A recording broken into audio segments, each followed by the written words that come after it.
You're listening to Rodney Rogers Outdoors Radio, where we turn it upside down and look at the outside from the inside out. It's safe, it's legal, and we're having a blast. So put your shoes on, my friend, because we're going outdoors.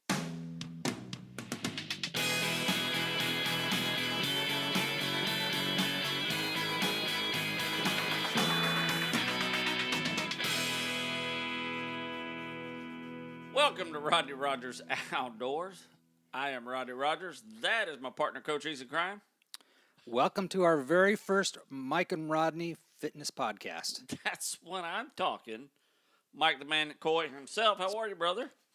Been a change of plans, Rodney. Figured we'd switch I'm it all up about a the little bit. fitness. You know what I'm saying? That fitness grilled cheese in my face with that little Jose tomato sauce from the gnarly barley. There's no better time to make your fitness plans when you're having a meeting at the gnarly barley. When you're eating your... Like peanut butter and jelly right there. Oh, my gosh. Your 3-cheese grilled cheese. You had the grown-up grilled cheese. I did. So, wow. So, anyway, this is... Just take a moment for the grown-up Oh, grill. my gosh. Dipped in the tomato bisque. Oh, the bisque. If you like bisque, ooh, listen here, bisque. Oh. I will eat a bisque up. Oh. And a biscuit, by the way. I need to slow down. So... This is our 1-hour vacation for the night. We have a couple ways you can reach us. One is Mike's favorite way, hashtag RROR. And if you hashtag us, A little bonus. our lights will flash in the studio. We call it a delayed bonus. There is a delay, so it's usually, about 5 minutes? It's varied anywhere between 2 and Sometimes- never. Yeah, exactly. Sometimes But it I think happens. the average is about 2 minutes, so don't get all up in a wad when your lights don't flash. Don't text 18 times because then we got all night flashing. You can also reach us on the telephono line. Do we even still have one? 262-345-7763. What's funny is we had to update it not long ago. Yeah, we It did. says, you're really not using your telephone line. And we're like, yes, we are. Just leave us alone. Don't you touch my Do not touch the phone, Google. So, and of course, hashtag RROR, hashtag RROR will get the question right to Mike's face. Mike will get it on the microphone. That'll run through the lines squeakly and right to so my many headphones. ways. You can use the phone, or even if you want to call and leave a message, a question on there. You can do If that. that's more convenient for you. And don't forget, we have the little option where you can say, hey, I'm so-and-so. I'm Rodney Rogers, and I listen to Rodney Rogers Outdoors. Because last week we had Ashton. Right on the website. Just click on it and ask your question or Pow. So, we had a bit of an exciting weekend, you've been a Mike. busy man. Busy. That was when I was screaming loud. Busy like a Where do bee. we start? Because you actually successfully posted a couple photos, videos. You did some videos this week. I did do some videos. Let's talk about that. Or wait a minute. Let's start with the weekend because let's your start with videos the weekend were because the summarizing. weekends. Yeah. One of the cool things is obviously I have been chasing the Peacock Bass for quite a while. Huge news. I mean, and when I say quite a while, I mean a long time. Yeah, this was a... I mean, this has been a personal goal to me. I have dreamt about the peacock bass since they were in Brazil. You know, they didn't used to be in Florida. They weren't introduced in Florida till the late 80s. Wow, that recent. Yeah, so it's actually pretty recent.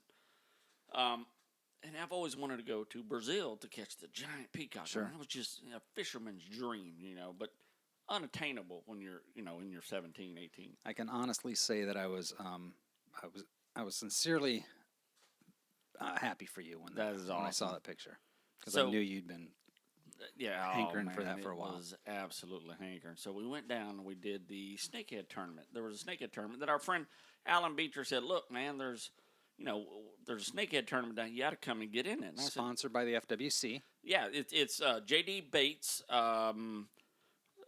was the actual sponsor. FWC was there doing the biology end of it. So they were involved. Exactly, and they were like, "Hey, let's see what we got going." Now, J.D. Bates makes a frog specifically designed for these guys, and it's a hefty frog. It's an impressive frog. Now, see, I thought from my infinite YouTube research that Your YouTube knowledge. that the frogs needed to be smaller due to their smaller mouth as opposed to a largemouth bass. No. Really? Either one will work. Are their mouths smaller? They are relative to their size. I'd say they are. Okay. They fit their body Okay. size, where a largemouth does not fit. Okay. They're just like just like your grandma when she's mad. Yeah. That's a largemouth. Hated that. Okay. Yeah, my grandma's long gone. So these are fairly decent sized frogs these guys put out. Yeah, I mean they were. Okay. They were. I wish I had one with me. Wish. I got one in the truck. I should have brought it in, but it's a chunky frog, and it's a tough frog. I mean it's a strong frog. That frog's strong like a bull. Okay. I mean it's a strong frog. And this is put out by. This is put out by J.D. Bates. Okay. And if you look on my post, you'll see that I have a picture of me there in front of the tent. I can pull it up, Mike, if you'd like. I don't know how. I mean, I'll get ways, Rodney. You've got ways. I'll get this. My post. Rodney. There we go. So, here we go. You see me right there? JD Custom Baits. So if you go to jdcustombaits.com, I don't know if you can see it. If you can, I forgot. You got to. So you see me there holding the Snakeheads, and you got JD's Custom Baits. Now let me tell you about my tournament experience. You could not even enter the tournament if you did not have at least 5 fish. If you didn't have 5 fish, you were out. You couldn't stay in the tournament. You could not. Obviously, when you entered, you had 0 fish. Right. Right. You're right. I'm here to clarify. Okay, thank you, buddy. You couldn't weigh in fish for any chance of any prize. Okay. So now you see my fish there. I mean, most people go, man, that's a good fish. I won't even show. Those fish are 3 pounds each. It looks like you're holding a stick. It does. These things there's just nothing to them. These things are awesome. They're thick. They're like real fat. They're round like a. Yeah. I don't even. Remind me like a northern pike is what they look like. Yeah, kind exactly. Of straight. Yeah. They mimic out. They're the same. They're in the bowfin family. There's like a mudfish. Okay. But they're way more aggressive. So, obviously, Alexis came in for the weekend and she went down fishing with me. So that was my fishing partner that bailed out on me when we had to weigh in the fish. I mean, I was weighing in fish by my. She was embarrassed. when you're embarrassed to and I was look at me. You were proud. Man, I am a fisherman. I mean, there was guys who lived down there that didn't catch fish, and I caught 6. So I'm pretty proud. And you can see the guys in the back, and they're like, he's really doing it.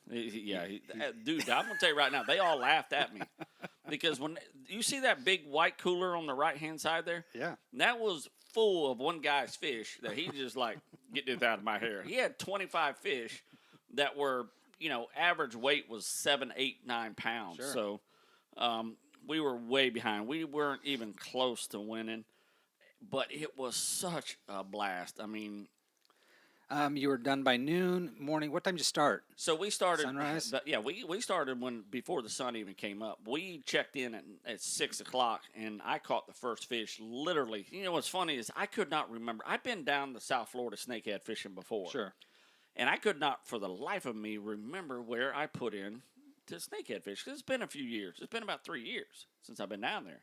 At least 3 years, 2 or 3 years. So I thought, my gosh, where, how am I going to remember that? I looked on Google. I tried to remember street names and just not happening. It's just not happening. So as we go to the check-in, and I Googled the address. I'm on the way to the check-in. I went, wait a minute. I recognize where I'm at. I absolutely recognize this. Very close, huh? Literally a half a mile from where I put in to do my snakehead fishing. So I went from the check-in straight to my spot, which I figured would have people all over it. There was 20, 25 boats in this thing, or 25 people, or 50 people. I mean, they're teams. Okay. They're 25 teams. Sure.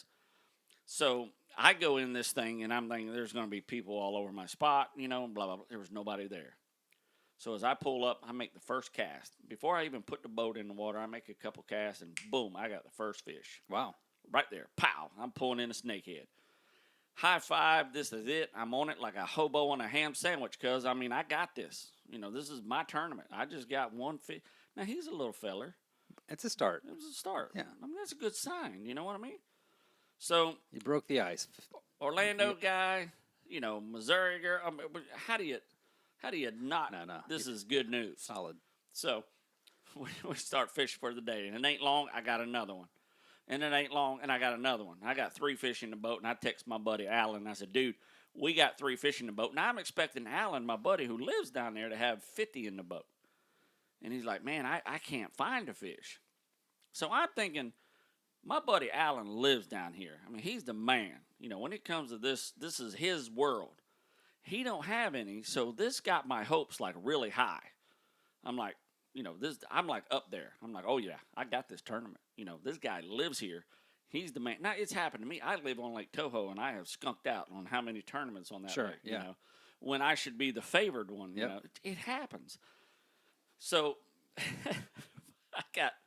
we got 5 fish in the boat. On our way to weigh in, I go, let's fish this spot right here. Now, it was the other end of the canal where we'd already fished. It's like 30 minutes before weigh-in, and I'm going, we got 30 minutes. Let's just fish this last 30 minutes. Yeah. So we're walking along the bank, just walking, and I'm throwing my lure, and blam, I catch the biggest one of the day. I mean, it's the biggest, and I'm like, this is it. This just put us over the edge. So we go to the weigh-in. We got the cooler. These fish are on ice. I'm thinking I'm gonna pull this big one out and just really show it off, hold it up like Spartacus. You started with that one? No, I was going to end with that. Yeah, one. that was your finale. Actually, I didn't start really with anything because the guys ahead of me were pulling their coolers up. Like that white cooler right there. Yeah, was absolutely filled to the brim with fish. That filled one fish would eat 5 of mine. So I was debating whether to even weigh my fish. You know what I mean? But you know what I thought, Mike? I'm an Orlando guy. I just came down in their territory. Represent. And I caught fish. That's got to say something, right? So I weighed in my little fishies, and everybody laughed, but I didn't think it was funny. I took it. And look at my smile on my face. I look like a champ right there. I look like we are the champion. I'm hearing this song, but I didn't have a chance. We weighed in 9 pounds. The biggest fish weighed in for the day, the single fish was 9 pounds. Wow. I weighed in 6 of them for 9 pounds. Yeah. So, to get on with the educational part of this conversation, because there's a lot of questions I had. First of all, why snakeheads? Obviously, it's an invasive species. When I say obviously, a lot of people don't know that this was brought over several years ago from what is speculated to be a Vietnamese. They sell these fish to eat because they're supposedly phenomenal eating. Okay.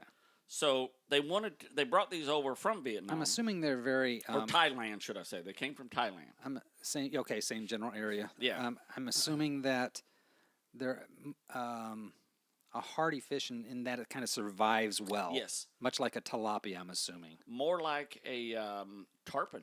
Oh, really? Yeah, because they can live in stagnant water. Okay. And breathe actual air, and they have gills. So they have small lungs. They can do both.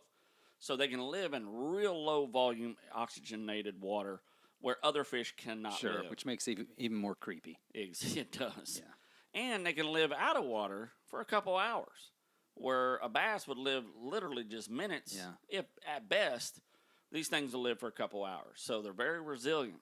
So it's you're not getting these out. So their goal is obviously to catch as many as they can, take as many out of the population. Is this the first snakehead you've caught? Have you caught snakehead before? No, I have caught, and I've caught them 3 times that size. I've caught some really, really big snakeheads. So they're gnarly looking fish. They are super gnarly. And the teeth on them, and they've got. And they're aggressive, which makes them a fun fish to fish for. The locals down there really hate killing them. They hate harvesting them because they are a fun fish to fish for. They're aggressive. I mean, we still saw tons of bass. We saw tons of peacocks. We saw tons of chichelas. There's more fish species down there than I've ever seen. We saw some weird fish that were probably 8-10 pounds swimming by the boat. That was just absolutely, what is that? We don't even know. Huh. We don't even know what this fish is. Now, are they as slimy as they look? Dude, slimy is not the word. Really? These things, when they were in my cooler and I drained the water out of my cooler 2 or 3 times in a day, was like curdled milk. It was like a string of one big ball of slime, just because my cooler has that screw on the knob on the end, and it was just a steady stream of slime. Get your appetite going, won't it? It was like the longer they were dead, the more slime they made. I hear that's what you make the gravy out of, though. That's fish gravy. That's the stuff you hold on Fish to. slime gravy was awesome. So we posted, which will lead to our first you moved video. on. You moved forward past the slime. I dried the slime off with paper towels.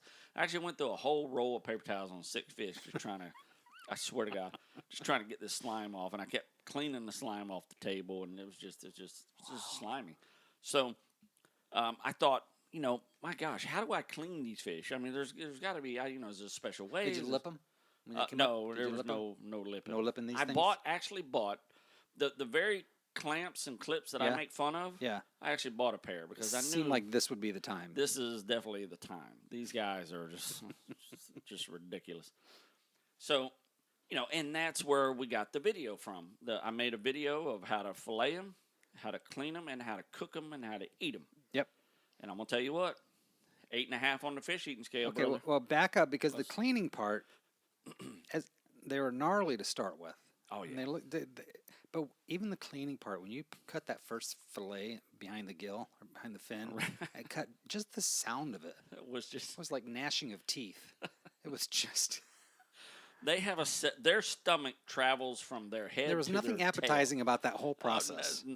To a guy who loves fish, that was the sound you want to hear, man. That's music to your ears. The crunching and grinding, getting through the bones, and then the stomach was laid out, almost the whole length of the body the stomach of the fish. was the length of the body, or the cavity was the length of the body, which I thought was absolutely amazing, which holds air. Interesting. Yeah. So the stomach was actually only about that big. If you look in the video, you see this little brown thing. That's actually the stomach. Okay. And when I cut their stomach open, most of them had nothing. The last one had a lizard in it. So I wanted to see what these guys are eating. Yeah. What's their diet? Sure. If it was native fish, what was it? And one of them had a lizard. So, that's a lot of air there. So the meat was absolutely amazing. One of the things I will say is, in the state of Florida, in my experience, in the 30 years of fishing that I have, I'm 48, and longer than 30 years. Started fishing way younger. So 35 years of solid fishing experience. All fish have parasites, and they have a worm in them. Doesn't matter if you catch it offshore, inshore, freshwater, saltwater. It doesn't matter. They have parasites. I don't care if you're up in Lake Winnebago. Those fish have parasites. They all have them. So what I do is, when I fillet a fish, the first thing I look for is, how many parasites does it have? If it's speckled, if the fish meat is got little dots in them, if you pick those dots out, they're actually worms. You're looking for the DPI, the dots per inch. What's the DPI? I like that, Mike. You are looking for the DPI. This meat was so white and pristine, it had no dots. Wow. No parasites whatsoever. And believe me, I went over these things with a fine-tooth comb, because I figured they'd be riddled with it, and that was going to be my first. I'm throwing these in the garbage. Sure, yeah. Absolutely perfectly clean, pristine, the whitest meat I've ever seen in fish. And it looked pretty hearty again. I mean, thick and dude, kind of like fillet. I mean, yeah, like almost a steak kind of. Why they seemed skinny? Yeah. These things were just inch and a half thick. I mean, these were just thick, massive fillets. So they had the consistency of catfish. So if you were doing a catfish fry and you put this fish in there, would people be able to tell? People would think that you had the best catfish in the world. They go, this is the best catfish I've ever eaten. Catfish have a muddy taste. Okay. They have a fishy, muddy taste because they're bottom dwellers, and that's just all they do. Remember, any fish is a product of their environment. Same way with alligators. Now, what's the natural habitat of the snakeheads? Everything. It eats everything. It doesn't bottom feed. Okay. It won't eat dead things.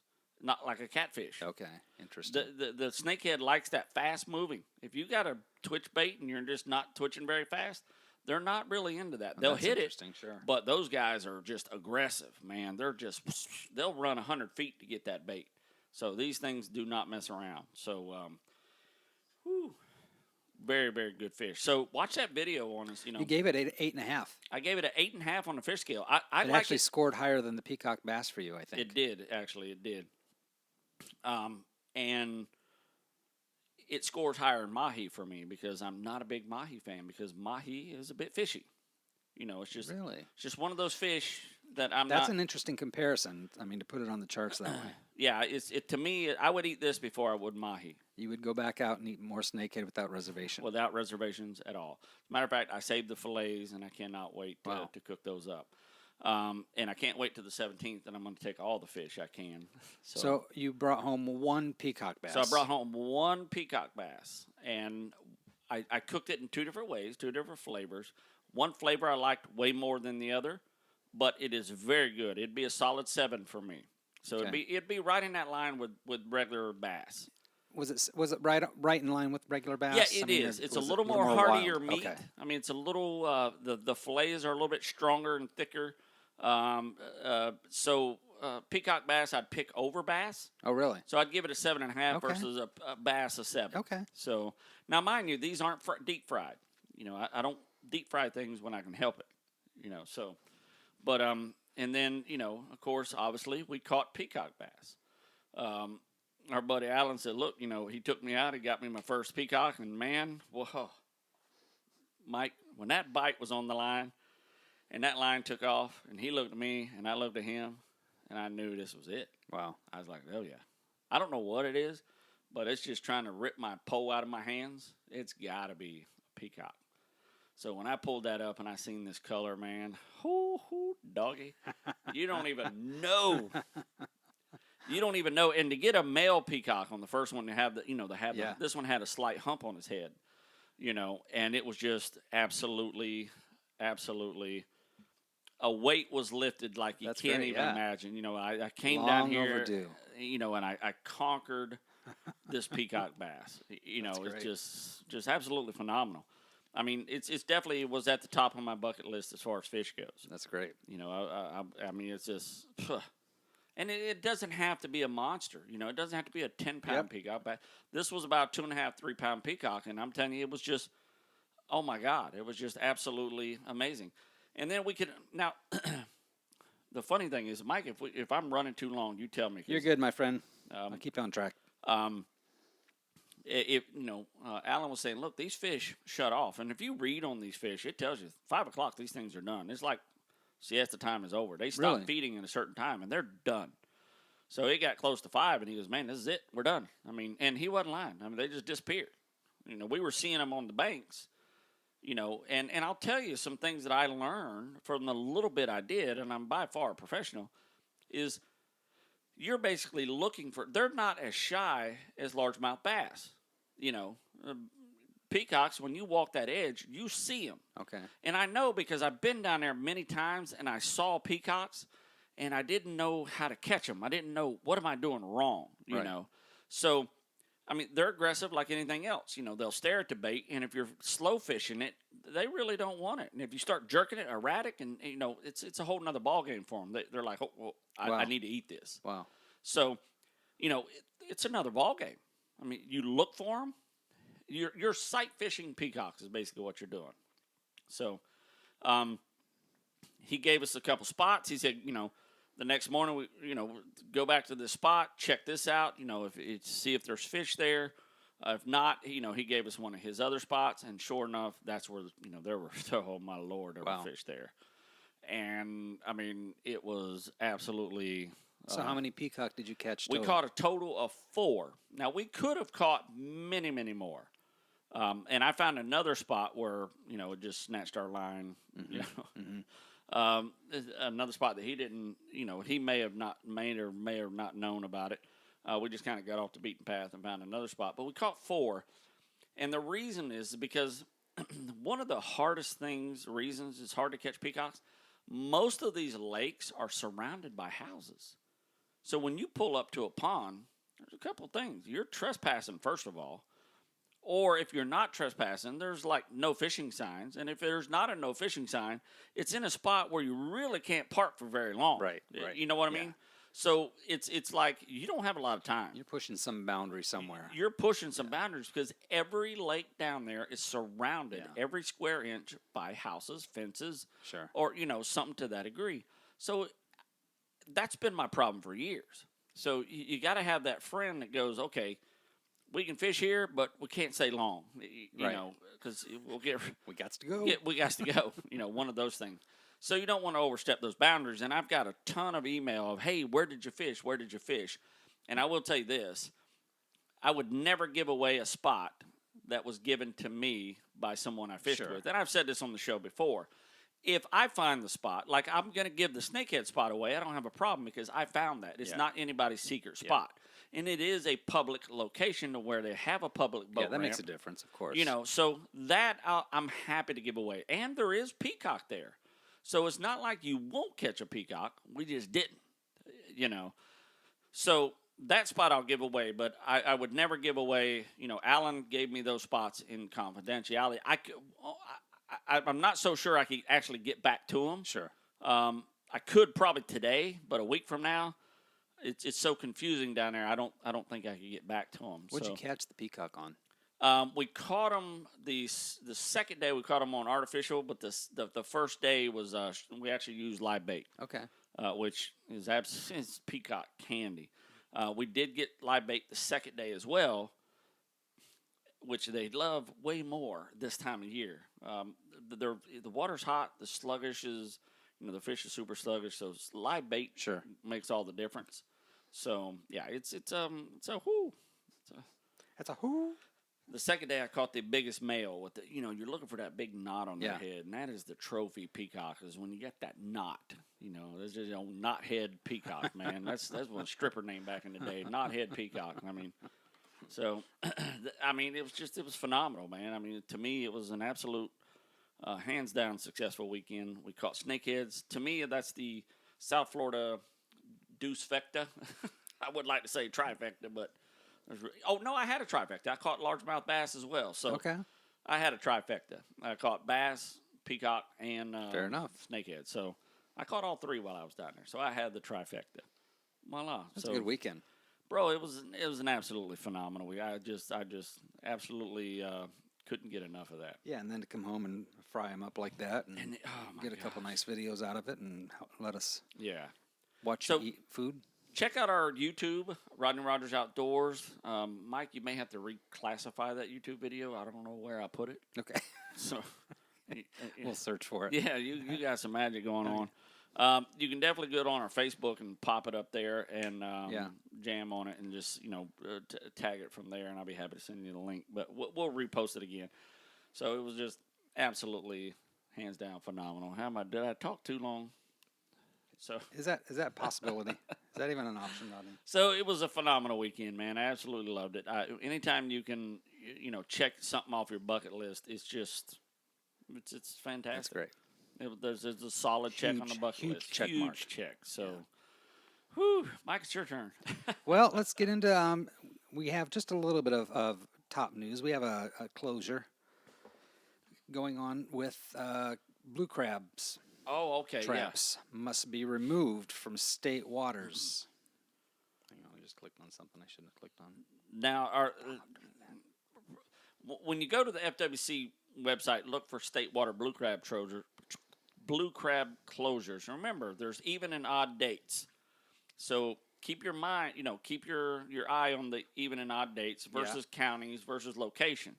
So it's not for all of state of Florida. It's, there's certain counties. So, do you have it up yet? I do. I don't know what I just did, but okay, that happens. East Coast. East Coast. Blue crab. It's a tongue twister. Yeah, blue crab trap closures. It is a tongue twister. Starts August 10th. A couple interesting notes. Recreational and commercial blue crab traps must be removed from certain state waters, like you were saying, Rodney, on the East Coast prior to August 10th. The first day of 2 10-day trap closures occur this month. Traps may not be in state waters shore to 3 nautical miles, including intercoastal waterways, and it's important to note, in Brevard through Palm Beach counties from August 10th to 19th, and from all state waters from the Georgia-Florida line through Volusia County from August 20th to 29th. All waters of the St. John Rivers systems are excluded in both of these closures.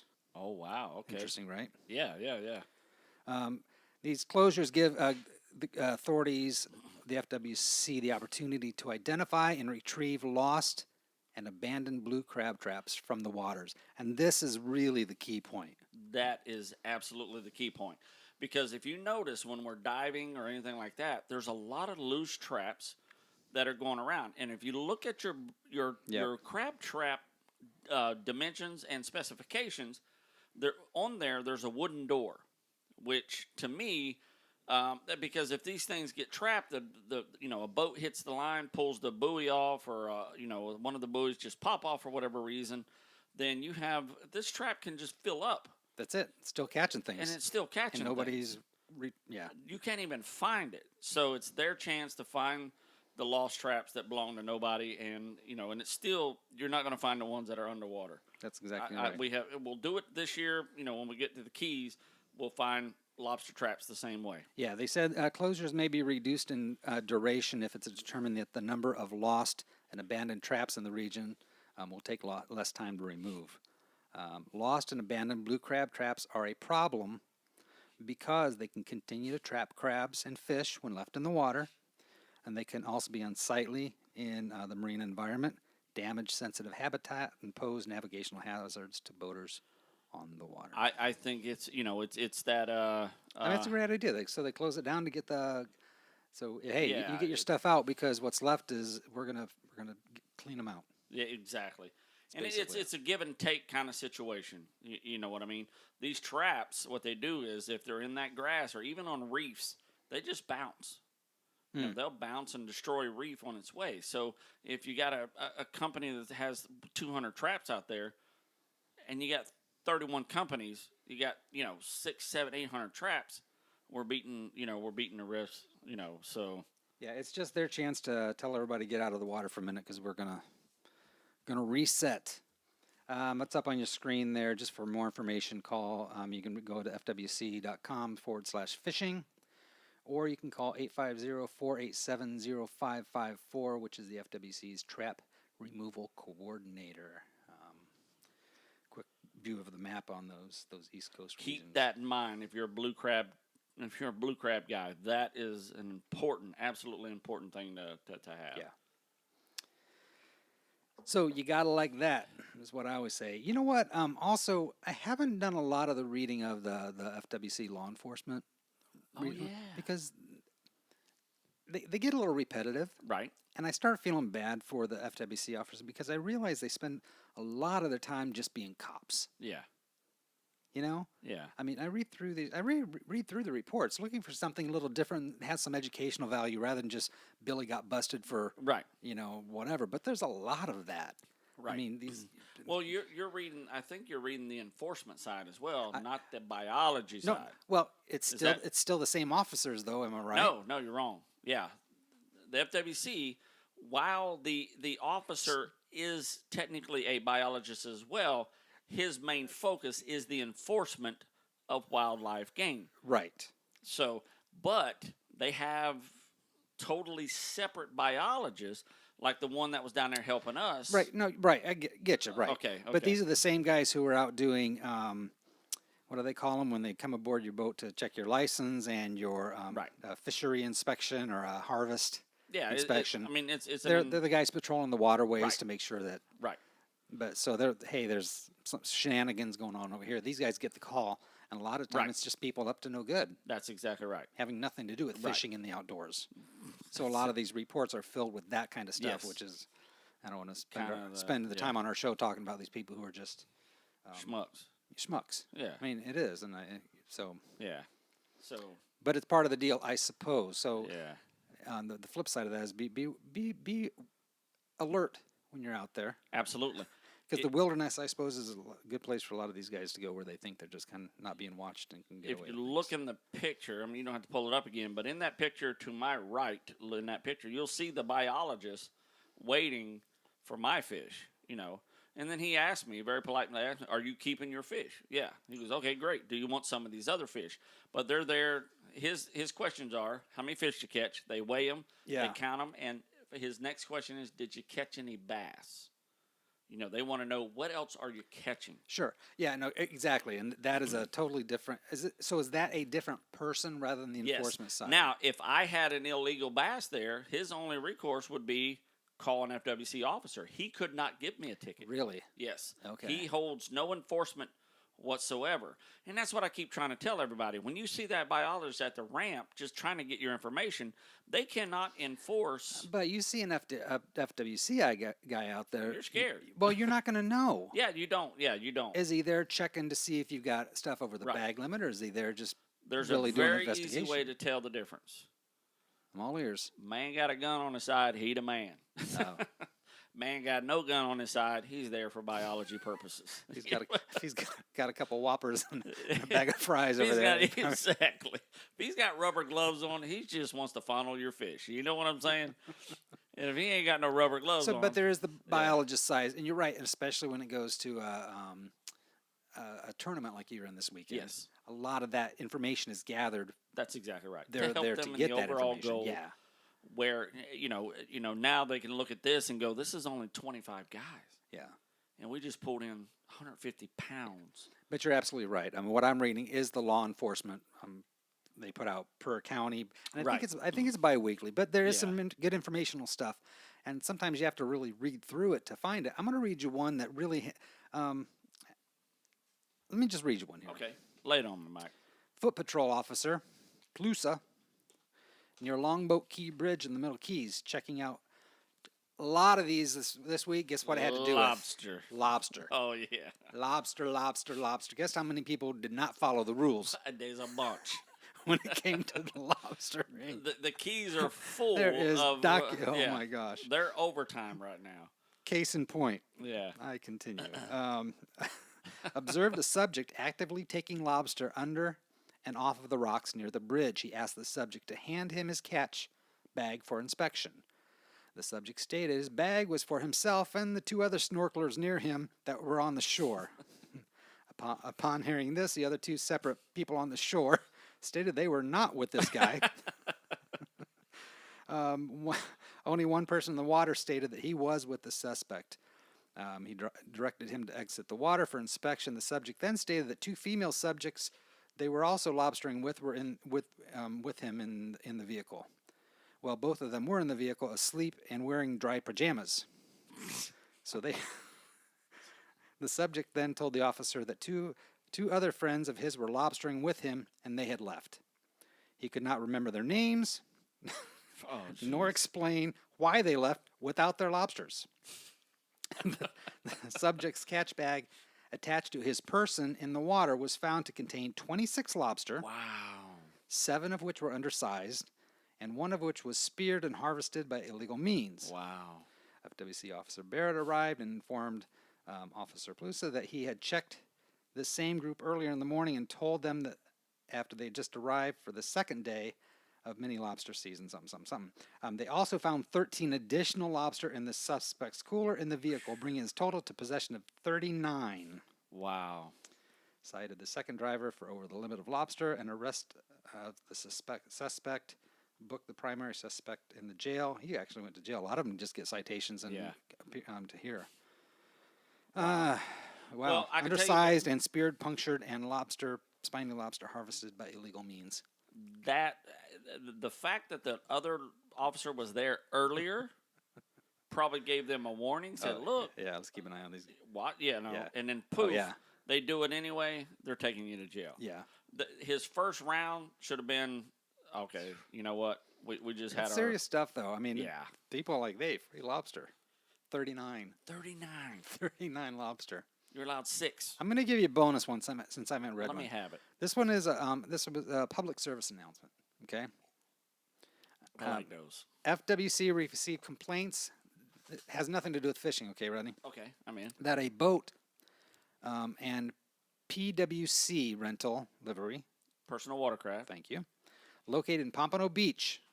Heads up, people. Pompano Beach was overcharging for the temporary boating certificate the TCP test. Oh. These places are not allowed to charge. Here's the note. Highlight this. Not allowed to charge more than a maximum of $3 Yes. for this test, as outlined by the Florida statute. Exactly right. Long story short, the guy went in kind of undercover and went through the whole thing, and indeed they did charge him $10 for this test. It adds up, especially if you're just behind the counter guy. This is kind of taking money for the till. Yeah. And not only that, but when he gave him the test, he told him, "Hey, the answers are in the book." The officer went to the book, and they were literally underlined and highlighted in the book. So your PSA is, hey, if you're ever renting personal watercraft and you need to take this TCP test, $3. $3. That's all they can charge you for that test. Whatever that means. Just trying to make a mark in this world, Mike. That's all they're trying to do. I know, but here's where the fun begins, Rodney. You've got mail. Letters, we get letters, we get stop. Whoa, yes, wait a minute, Mr. Postman. Send me an email with all the details. Another freaking email. Another freaking email song. Mail time. This is the one. The mail's here. Yeah, I'm a top flight, hold you tight, get you there by daylight, do you right overnight mail. I like it. Rodney Angelo from Springfield, Illinois. Isn't that where the Simpsons are from? Hey, yes. Says, Christmas, really? It's there, Mike. We're out of July. Okay. It's coming, Mike. We're about to have our third Christmas special. I'm just saying. And I'm actually going to read the full length of her email. It says, I'm wanting to buy lures for my husband for Christmas. He fishes in lakes, rivers, and reservoirs. I believe the kind of fish is crappie, largemouth bass, trout, and walleye. Your expertise would be greatly appreciated, Rodney. I just have no idea of what to buy or what colors. That is a tough one. Now, I'll tell you what. It's a very general, broad stroke. Yeah, right? and there's one lure that I can cover both of them with, and I did it because I went to North Carolina and we did some trolling for walleye. And the guy says, you got to try this bait. Guess what he hands me, Mike? You could probably guess this. Rapala. High, low five? Yeah, I can do it. High, Oh, you low. can do This, high arm's five on that this one? one's either Okay. good up high, down low. So he sold us a golden Rapala to troll deep for walleye. So what you need is a plain board. So I would get him a plain board. Because if you're fishing for walleye, they're kind of deep. Is that a type of bait? I mean, No, a type of lure? it's a board that has a clip on it that takes your bait. It kind of goes down. It takes your bait down. Okay. When your bait Keeps it hits, low. Yes, exactly. Keeps it low in the water. So that golden Rapala F11 or F13 is going to cover your walleye and your bass, With a plain board. with or without. Okay. So either way, the plain board is kind of an extra stocking stuffer. Okay. You, Okay. you know what I mean? That's something he won't expect, and he'd be like, "How did you hear? Who you cheating on me with? How do you know how to You play got it? somebody Should probably knows. haven't explained it So, to him what it was. Crappie, they have tons of crappie jigs, and honestly, you can't go wrong. The old adage is lures catch fishermen and not fish, and that is not true. Lure companies don't make money putting out bad lures. Yeah. That's just not what they're in the business to do. 40 years ago, that might be the answer. Nowadays, there's too much research out there to fool a fisherman that wants to catch fish. So any lure out there, if you go into the crappie section of any of your local bait companies, definitely ask your bait guy. Say, look, my husband wants to catch crappie. He's going to put you on small jigs and small hair jigs and stuff like that. You can't go wrong. Stuff them with him. I mean, he'll absolutely love them all. And then, what did you say, trout? Color? You got crappie, largemouth bass, trout, and walleye. Trout is a tough one for me because I've never caught trout. Okay. So, I mean, that's up in the air for me. Sea trout, you've done sea trout. I've done sea trout. Yeah. If you were fishing for sea trout, I'd be your guy. But you're fishing for brown, rainbow, those kind of things. I've been fishing for them a few times. I've not been successful. So, the other three we got. So my suggestion is go into your local bait shop and just ask them straight. Because the local bait shop wants to give you the right answers. Because if you're not catching fish, you're not fishing. They're not there to steer you wrong. Yeah. So they're not there to steer you wrong. So that's something to keep in mind. Okay. They won't steer you wrong because you won't come back. So Bada bing, how's that? bada boom. How'd that do? Kenny, Owensboro, Kentucky. Ooh, says, Owensburg. can you offer tips on fishing large masses of moss in farm ponds, specifically lures to use? Honestly, yes, because that's our problem down here. Yeah. When you get that moss up on the bank, we call it moss. It's an algae bloom. It just turns into a big green hair kind of. Every single time you pull it up, you're You got peeling that stuff off. Yeah, you're pulling it. Those topwater hollow baits, the mice, the frogs, the snakes, the lizards, a worm with no weight. Keep it on top of that moss. Oh, really? See, Absolutely. I would have thought you would have gone low and stayed underneath it all. No, you want to stay on top of that moss, and here's why.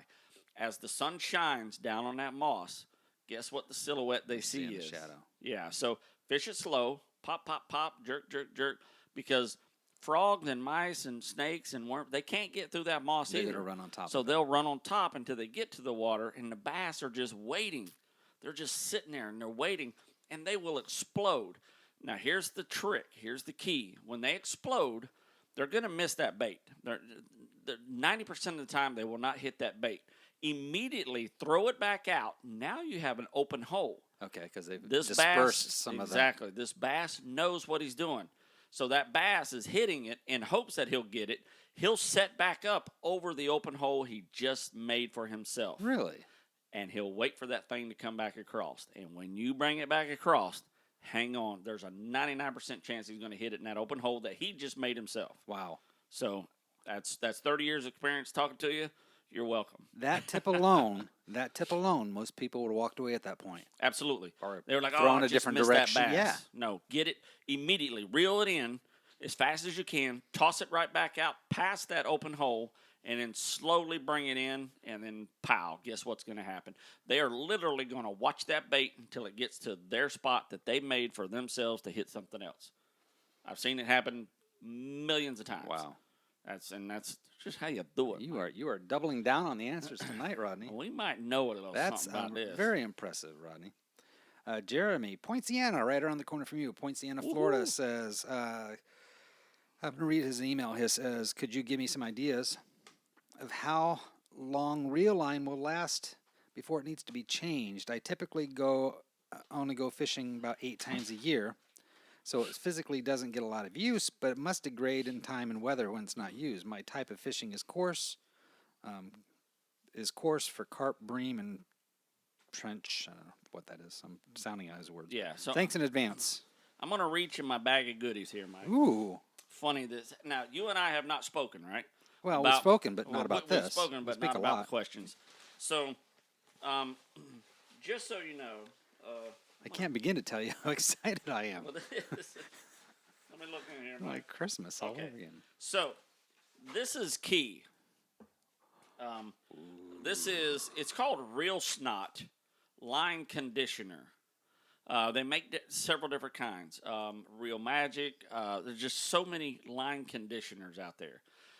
And one of the ones that I picked up was actually called Java, which is coffee-scented line conditioner.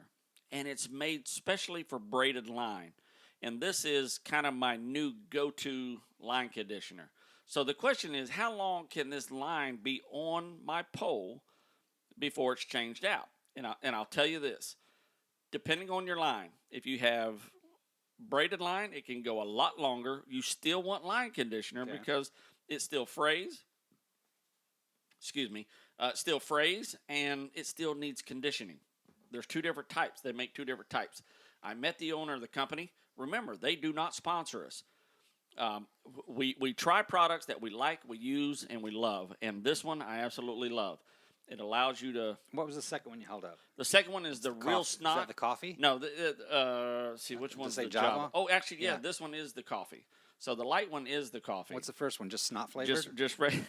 Just regular real snot. It's just a conditioner. This is the regular conditioner.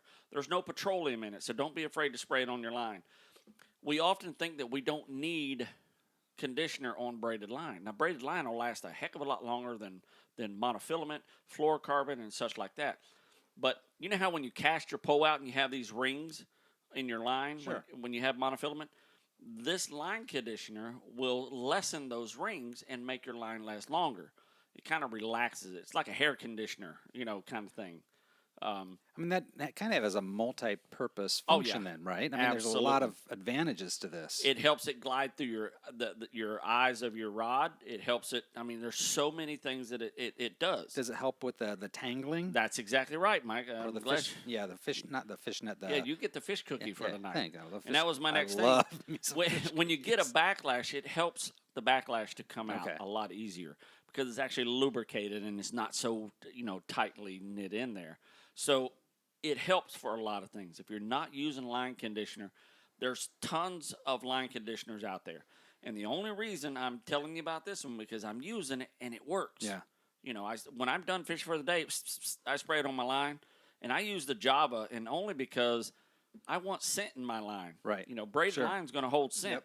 Yep. And if I'm in my truck and I smell coffee, woohoo! How awesome is that? Yeah. That actually makes a good cologne in an emergency. Probably would, wouldn't it? Yeah, you got like a hot fisherwoman out there. You smell coffee. She's like, ooh, need coffee. Sorry about that. Todd says he's glad that he's not the only one from Poinciana out there. So. I was going to say when you said Poinciana. Isn't that funny? Like I met somebody the other day from Venezuela, and he's like, "I'm like, oh, you're from Venezuela? Do you know Bill?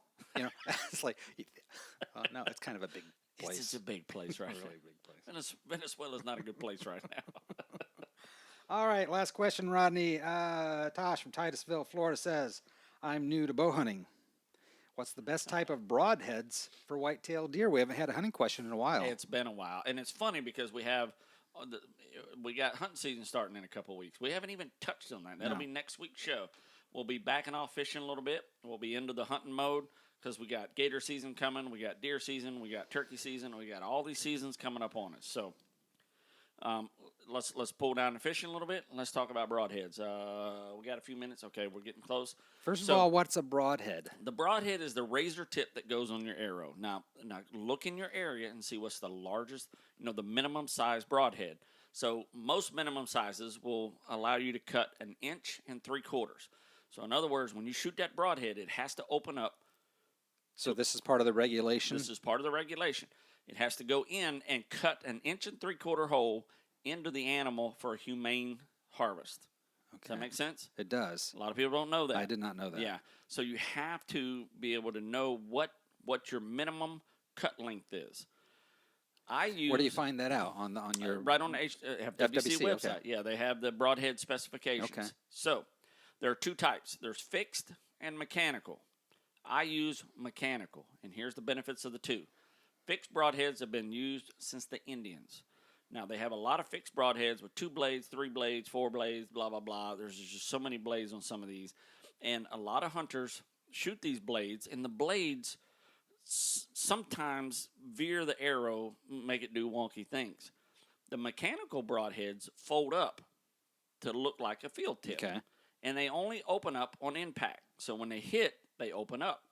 So they fly a little better. So a lot of people go to the mechanical broadheads. If I'd have known this question was here, I have a set of brand new mechanical broadheads I just bought for my arrows in my truck. So I'll post them. I'll take when we're done. I'll snap a picture and we'll throw them up on the website. So pay attention to your grains. Now bow, there again, archery. I'm very proficient at because I've done it. Literally, I got my first bow when I was 12 years old. So I'm a very avid bow hunter. It's probably one of the only Florida management area hunts that I do is during bow season. So mechanical broadhead is my recommendation, but try it. They're expensive. So it's hard to go out and buy 6 of these and 6 of those and see which one you like the best. Do you buy them as sets or are they individual? You buy them 3 in a pack. Okay. And they're usually around $35 a pack. Okay. So they're like $10 a pop. They're small little razor blades. There's a lot of sophistication technology in those little heads. Sure.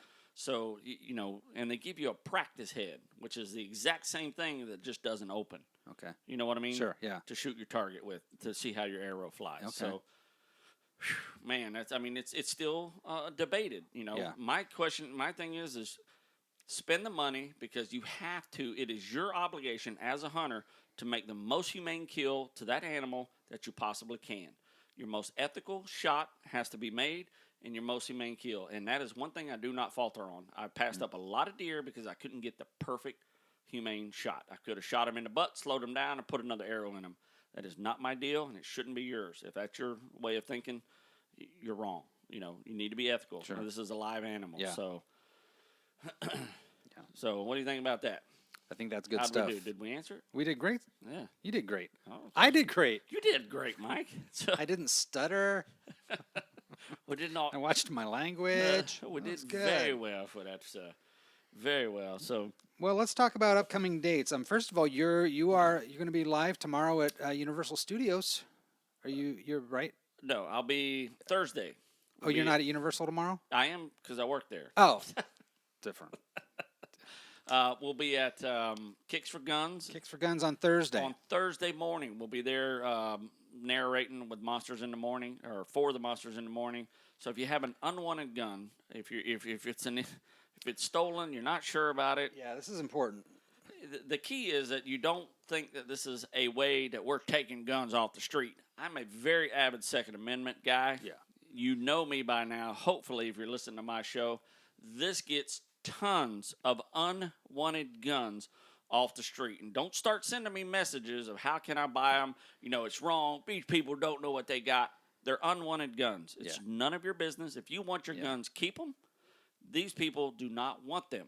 Yes. So they turn them in for what's best for them. Yep. The best decision for them, and it's no questions asked. It is a great avenue provided for these people Absolutely. to relinquish themselves of whatever situation whatever it is. situation it is.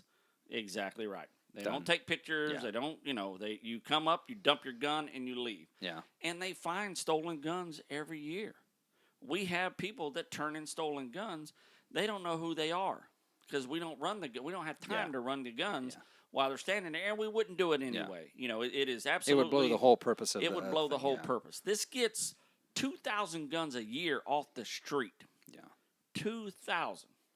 That's if it got 200. Has nothing to do with gun rights and has ownership. nothing to do. There's people that are not supposed to have guns anyway, and this is everybody deserves a second chance. We've all made dumb decisions. You know what I mean? Here's your chance. Here's your chance. So if you have an unwanted gun, I'll be at we'll be hanging out at the Osceola Fairgrounds right there at Silver Spurs. Okay. Right out there off Orlo Bronson Highway there. What time do you start?